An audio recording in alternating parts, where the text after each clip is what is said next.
Helen Keller Hospital in Sheffield currently has 29 COVID patients in its COVID unit. Healthcare workers tell us they are exhausted after months of battling the virus. Imagine. WAAY 31's Brecken Terry spoke with a nurse at the hospital and the hospital's president about the challenges they're facing. Brecken? Healthcare staff members tell me it's been a long 9 months with no sign of the coronavirus slowing down.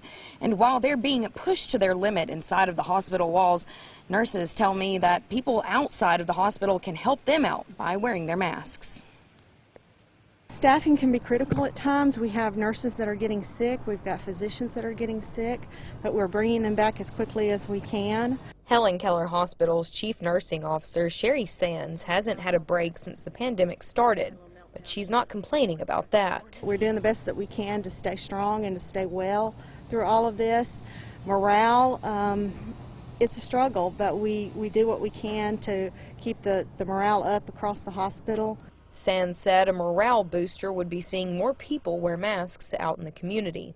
It is just so frustrating to see people out in the community that aren't doing their part to keep this from spreading to other people. While Sands and her staff are preparing for a Thanksgiving spike in cases, higher-ups like hospital president Kyle Buchanan are bracing too. There's several facets to it. So one aspect is how will we bring in additional staff if needed. Two, what equipment will we need along the lines of ventilators and other equipment that we would use and medications.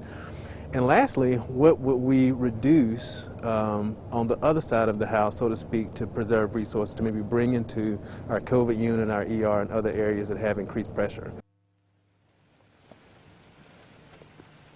Now, of those 29 patients in Helen Keller Hospital with coronavirus, we know 5 of them are in critical condition. Live in the Shoals, Brecken Terry, WAAY 31 News.